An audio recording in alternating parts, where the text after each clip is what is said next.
जब हम रोबोटिक्स की बात करते हैं तो दिमाग में क्या आता है? बड़ी बड़ी मशीनें हैं ना।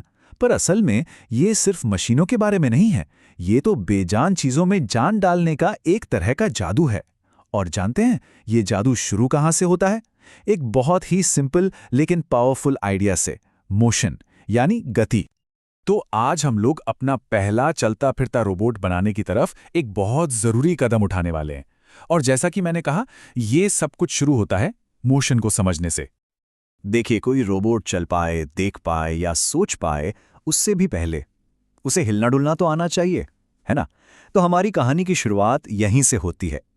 लेकिन एक बात है, किसी चीज को मूव कराना उतना भी सीधा नहीं है जितना सुनने में लगता है। तो किसी चीज को मूव कराना है तो मोटर तो चाहिए ही होगी। सही कहा ना? लगता तो बड़ा सिंपल है, पर असल में यहीं पर ज्यादातर लोग जो शुरुआत कर रहे होते हैं एक बड़ी ही अनोखी और जरूरी मुश्किल से टकराते हैं। तो चलिए मिलते हैं डीसी मोटर से। ये समझ लीजिए कि रोबोटिक्स की दुनिया का घोड़ा है। सारा काम यही करता है। इसे रोबोट की मांसपेशी या मसल की तरह समझिए। यही वो हिस्सा है जो पहियों को घुमाता है, रोबोट के हाथों को उठाता है, मतलब सारी मेहनत वाला काम यही करता है। तो अब एक सवाल तो दिमाग में आता ही है ना? कि अगर आर्डुइनो दिमाग है और मोटर मांसपेशी, तो भाई हम इन्हें सीधे सीधे जोड़ क्यों नहीं सकते? मतलब कनेक्शन तो बड़ा सिंपल सा लगता है, नहीं? और यहीं पर सारी मुश्किल की जड़ है।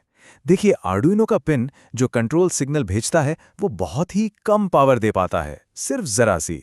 लेकिन दूसरी तरफ ये जो डीसी मोटर है, ये तो पावर का भूखा है। इसे घूमने के लिए बहुत ज्यादा पावर चाहिए। तो यहां पर एक बहुत बड़ा मिसमैच है। इसको ऐसे समझिए, मान लीजिए आप एक फायर ब्रिगेड के पाइप को एक छोटी सी कोल्ड ड्रिंक वाली स्ट्रॉ से पावर देने की कोशिश कर रहे हैं। क्या होगा? कुछ नहीं होगा ना, ये काम ही नहीं करेगा। बेस्ट केस में कुछ नहीं होगा और वर्स्ट केस में कुछ ना कुछ तो पक्का खराब होने वाला है। और अगर ऐसा करने की कोशिश की तो नतीजे काफी सीरियस हो सकते हैं। पहला तो ये कि आपका जो आर्डुइनो है उसका नाजुक सा सर्किट हमेशा के लिए फ्राई हो सकता है। और दूसरा, मान लीजिए कि वो किसी तरह बच भी गया, तो भी आप मोटर की दिशा मतलब डायरेक्शन कंट्रोल नहीं कर पाएंगे। और ये तो किसी भी रोबोट के लिए बहुत बड़ी कमी है। लेकिन घबराने की बात नहीं है। अच्छी बात यह है कि इस प्रॉब्लम का एक बहुत ही सिंपल और शानदार सॉल्यूशन है। और ये हमारे सर्किट का, समझ लीजिए, एक गुमनाम हीरो है, मोटर का स्मार्ट हेल्पर। इस हीरो का नाम है मोटर ड्राइवर। इसका काम बहुत सीधा साधा है, लेकिन उतना ही जरूरी भी। ये आर्डिनो के दिमाग और मोटर की मांसपेशियों के बीच एक सेफ ब्रिज, एक पुल की तरह काम करता है। ये पक्का करता है कि दोनों एक दूसरे से बात भी कर लें और किसी को कोई नुकसान भी ना हो।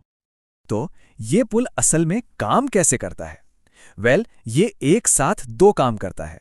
एक तरफ ये बैटरी से आने वाली हाई पावर को सेफली हैंडल करता है और दूसरी तरफ ये आर्डुइनो से आने वाले कमजोर लो पावर कंट्रोल सिग्नल्स को ध्यान से सुनता है।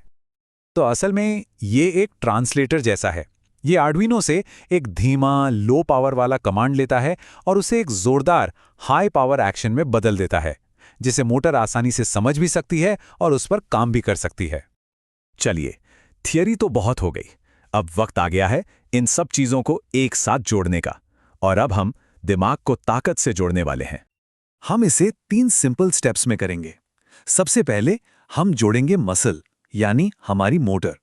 फिर हम जोड़ेंगे ब्रेन यानी आर्डिनो। और सबसे आखिर में, और ये बात बहुत जरूरी है, हम जोड़ेंगे पावर यानी बैटरी। और यहां पर एक गोल्डन रूल है जिसे कभी भी नहीं तोड़ना है। पावर हमेशा सबसे लास्ट में कनेक्ट होती है और सबसे पहले डिस्कनेक्ट होती है। ये एक छोटी सी आदत आपके इलेक्ट्रॉनिक्स को किसी भी एक्सीडेंटल डैमेज से बचाएगी। तो वायरिंग हो चुकी है, सेफ्टी का ध्यान भी रख लिया है। अब वक्त है असली मैजिक का, कोड की मदद से अपनी इस क्रिएशन में जान डालने का। देखिए, मोटर को आगे घुमाने के लिए हम मोटर ड्राइवर को एक सिंपल सा 2 हिस्सों वाला सिग्नल भेजते हैं। हम एक पिन को हाई यानी ऑन कर देते हैं और दूसरे को लो यानी ऑफ। बस ये कॉम्बिनेशन मोटर ड्राइवर को बताता है कि मोटर को एक दिशा में पावर भेजना है। लेकिन सिर्फ डायरेक्शन तो आधी कहानी है। हम इसकी स्पीड भी कंट्रोल कर सकते हैं। एक दूसरे कमांड से हम 0 से लेकर 255 तक की कोई भी वैल्यू भेज सकते हैं। जैसे 255 मतलब फुल स्पीड और 128 मतलब आधी स्पीड। इससे हमें मोटर की पावर पर पूरा कंट्रोल मिल जाता है। और मोटर को रोकना, वो तो और भी आसान है। हम बस दोनों डायरेक्शन वाले पिंस को लो पर सेट कर देते हैं। इससे पावर का फ्लो कट जाता है और मोटर वहीं रुक जाती है। तो आगे बढ़ना, स्पीड कंट्रोल करना और रुकना, अब सब कुछ हमारे कंट्रोल में है। तो चलिए 1 मिनट रुककर देखते हैं कि आज हमने क्या क्या कर लिया। हमने एक डीसी मोटर को कंट्रोल करना सीखा, मोटर ड्राइवर की इंपॉर्टेंस को समझा, सारे कंपोनेंट्स को सेफली जोड़ा और कोड की मदद से उसकी डायरेक्शन और स्पीड को भी कंट्रोल किया। ये रोबोटिक्स की दुनिया में एक बहुत बड़ी पहली जीत है। तो अब एक मोटर को कंट्रोल करने की पावर हमारे पास है। लेकिन जरा सोचिए, जब एक मोटर से इतना कुछ हो सकता है तो दो मोटरों से क्या क्या बनाया जा सकता है? असल में मजा तो यहीं से शुरू होता है। पॉसिबिलिटीज की कोई कमी नहीं है।